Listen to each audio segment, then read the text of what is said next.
Twink has been working on the ovaries of elephants for decades, so I'm kind of looking forward to getting an update on the work he's been doing.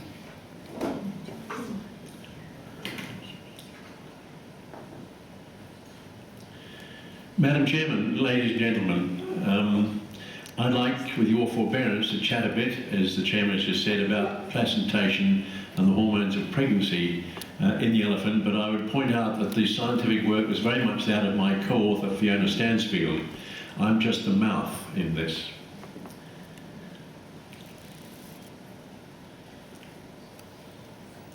Now, this amazing animal, the elephant, that has a gestation as long as 22 months, during which the conceptus is supported in the uterus by a zonary endotheliocorial placenta, which is the same as a dog and a cat.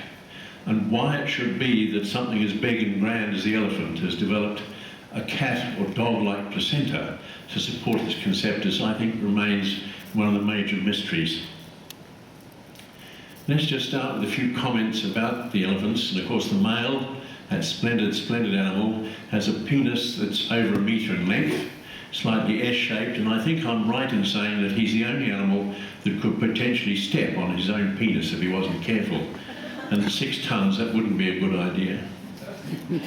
And he has this curious period of must, about 6 to 8 weeks, once a year generally, varying times of the year, doesn't seem to be seasonally oriented. During which time he's very much stimulated, he's dribbling urine all the time, disgusting urine, and his temporal glands also greatly swollen and enlarged, and he's secreting testosterone during this period at over 100-fold the normal level when he's not in must, and that drives him to seek females, obviously, and also the pain of his enlarged temporal glands means that he'll very frequently jam his tusks into the ground to put negative pressure on those temporal glands and obviously get some relief from that. So it's a nasty, busy time for him, and he's very lucky that it's only for 6 to 8 weeks a year and that he gets back into being such a nice animal. Mating is a complex business. It's a balancing act, 6 tons standing on their hind leg, which they're not used to doing.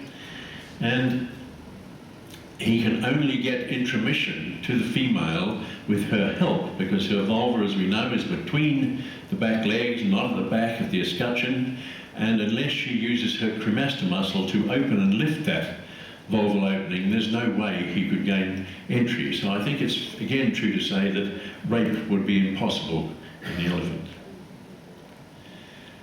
The ovaries in the uterus, fairly straightforward, a typical bicornuate uterus, tremendous amount of fat deposited in the broad ligament. The ovaries are contained in a bursa, which is the fimbria of the oviduct, and you see the lower one here. Seems to not, there it is.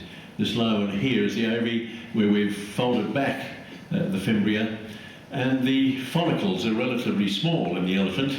I've looked at about 60 elephant tracts in my life, and that's the biggest follicle I've ever seen, about 1 centimetre or 1.5 centimetres, which is really very small for an animal so big. But yet during pregnancy, as we're going to come on talk a little about, you get multiple, much larger corpora lutea, generally but not always on the ovary ipsilateral to the side of the pregnancy. And this is very much the work of Imke Loyders, who I'm delighted to say is here amongst us, with us. The cycle of the elephant, it's curious that you have about 3 weeks of a follicular phase. It's not true to call it estrus that time, I don't think, during which there's not 1 but 2 quite separate releases of LH from the pituitary gland.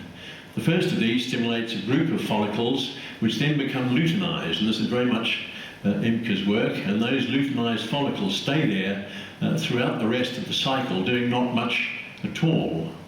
And then the second LH peak, about 3 weeks later, results in another wave of follicles with a typical formation of a mature follicle that ovulates to form the corpus luteum, that then persists throughout this long 14-week diestrus interval before the progesterone levels drop down and she comes back into the next follicular phase, which will include estrus, but the whole time isn't really estrus. Pregnancy, the conceptus, bases itself in one or other of the 2 uterine horns, It remains fertile and just gets larger at 11 months, 16 months here.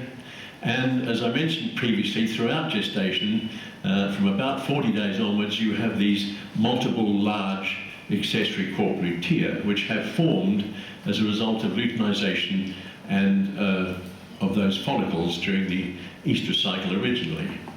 And very interestingly, in a lot of old females, you get the outside of the uterus gets covered in increasing numbers of warts, and they simply are warts. They're just same fibroid growths on the top of the surface. And I think we can say that in the female elephant with age, she comes warts and all. Placental development, fascinating. At 2 months, here it is. The conceptus is here, the embryo is buried in here. Tremendous tone in the uterus, huge, huge tone around that conceptus. And you can see the placental band here and here on that side, which is formed, which is going to become more and more prominent. At 7 months, very slow growth of the fetus. Again, either side of that placental band, which has been cut to get in there. And then by 11 months, we have this situation with that zomy placenta held in place by a very, very thin fibrous band through which all the maternal blood vessels come to supply that placenta. It's a very, very strange thing that everything should be so concentrated hematologically in this one small band that's the only thing that's holding that conceptus stationary and stable in the uterus. At parturition, as we know, the elephant gives birth standing up. Very rarely does it lie down. The fetus comes out of the uterus through the cervix and then just simply flops to the ground, and as it does so, it rips the placenta off the wall of the uterus. And all those blood vessels are now exposed, and there's tremendous hemorrhage into the uterine cavity. And that hemorrhage completely fills the uterus up, and it takes something like 9 months to a year to completely dissipate and disappear. And so that could be said to be some sort of contraceptive mechanism which is preventing the elephant getting pregnant again too quickly. And here at about 12 months after birth, you see the pronounced line that's left in the uterus where that placenta had previously been attached here. And in later life, you can open the uterus and you can count these lines from previous pregnancies, and you can very accurately determine how many conceptuses that particular elephant has had in its life. Early implantation, we think at about 40 to 45 days, but can't be very precise on that. You get villi of trophoblast up here that come in here and simply go beneath the lining epithelium of the uterus and just lift it off the surface. They just peel it off the surface in that central band area of the conceptus. Villi of trophoblast also pass down the endometrial glands, where they persist for some months just in the glands, but they don't pass through the glands to go into the stroma. And then once the epithelium's off, you then have trophoblasts sitting on top of the stroma of the endometrium. And rather than any sort of penetration into the endometrium, then you get growth of the stroma upwards, so that you start to get these villi of upward growing stroma covered with trophoblast. And here, this is the LH peak at the end of estrus that resulted in the ovulation to form the primary and major corpus luteum. Here are these luteinized follicles I spoke about previously, and at about 40 to 45 days, we think, suddenly there's the onset of secretion of elephant placental lactogen, which is highly luteinotrophic, and that's the thing that converts these luteinized follicles into now a bunch of major progesterone or progestogen secreting corpora lutea. The placenta continues to grow upwards from the endometrium, these villi of stroma covered by trophoblast. They start to become branched, as shown here in slightly higher power, and then by 7 months of pregnancy here, you have that now narrow band through which all the maternal vessels are passing, and this rapidly developing, growing placenta on top, as shown a bit in high power there. Now we come to the interesting bit, I think, or the bit that interests me, is the gonads, the fetal gonads. They are huge in the second half of pregnancy in the elephant fetus. Here are the fetal testes at 18 months, and when you see the ruler here, they're very large structures indeed. And if you look at them histologically, you're starting to get formation of the seminiferous tubules and showing that they are indeed testes, but the majority of the tissue is interstitial tissue, and when you stain that with 3-beta HSD, the enzyme that stains for the production of progestogens, showing that they can produce progesterones, they're hooching in it, and so these gonads are pouring out progestogens. And the same is in the female. Here you have the tiny little primitive undeveloped uterus, these huge fetal ovaries here. Again, look at them under ordinary histology. You've got the interstitial tissue, which is staining positively again for 3-beta HSD. It's secreting progestogens, but also in the female fetus, you have amazing follicular development, growth of follicles, and subsequent regression as you go through pregnancy. This is the lovely graph of Jordana Meyer some years ago, a beautiful piece of work of 2 profiles throughout gestation in 2 African elephants. And you can see here that primary corpus luteum that regresses, then the formation of the accessory corpus luteum around 40 days as a result of, we think, placental lactogen stimulating the ovaries. But then in the second half of pregnancy, progesterone levels have come down, and they're pretty flat along there, and that's when the corpus luteum are getting pretty old by this time. It's a long time for any corpus luteum to live, and it's the fetal gonads that are producing much of this progestogen in the last 6 to 8 months of gestation.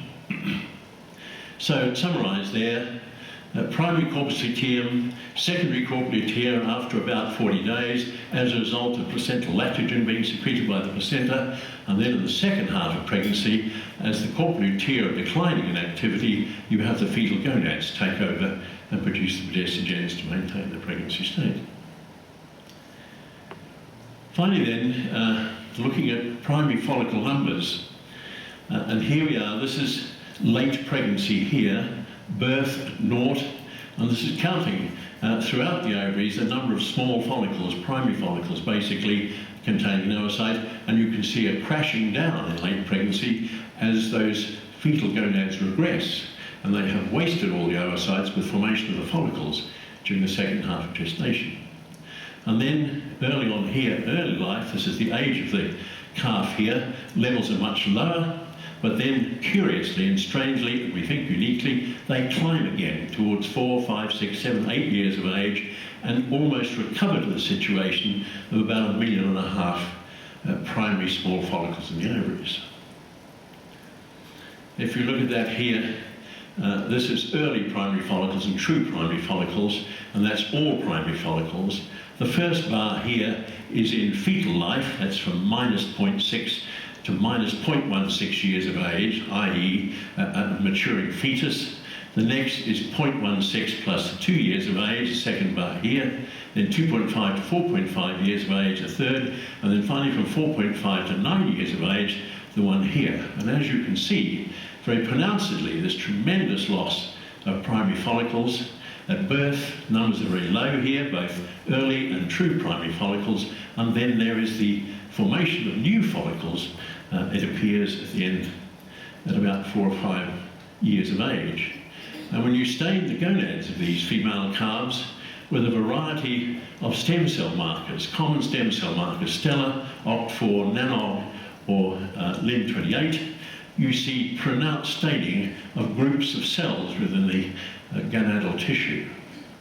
So I conclude, and I hope it's accurate, but we've got no more proof than that uniquely the young female elephant can undergo oogenesis in postnatal life. Thank you very much.